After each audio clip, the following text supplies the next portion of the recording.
If you're struggling with the mailbox rule, this video is for you. So I was asked, what is the best way to learn the mailbox rule?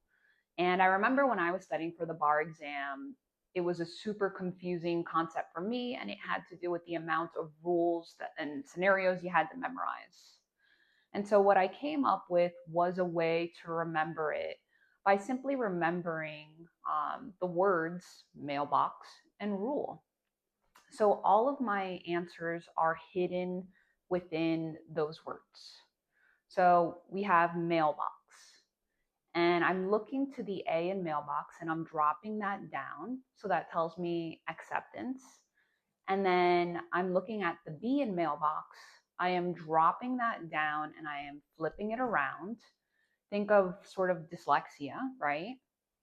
So that becomes acceptance upon dispatch.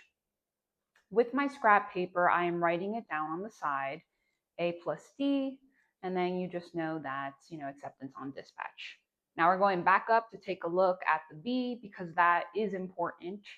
It reminds me that if acceptance is lost in the mail, right, the offerer will be bound.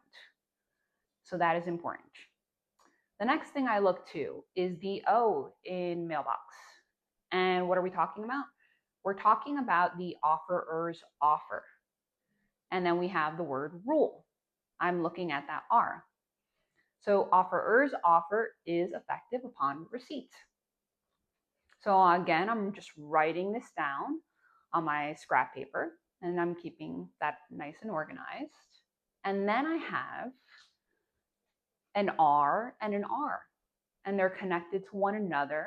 So the way I draw them out is I have like a visual. I think of people in the 1990s, and you would talk to your neighbor with cans and they'd have these cords in between, and you would try to reach your neighbor's window. And so I'm just thinking of that, and that reminds me of the RR connection. So we have the offerer's revocation or rejection effective upon receipt. So that's the third thing I want to list down on my scrap paper.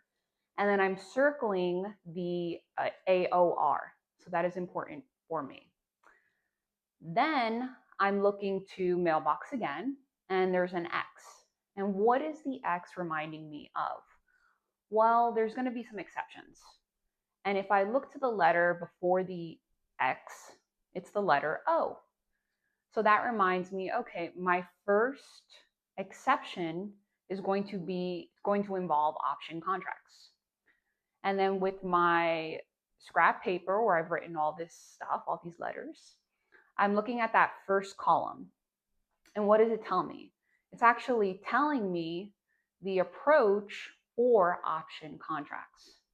So acceptance on receipt, or if you forget it, look to the O, okay, option contracts, there's an A above, the R below.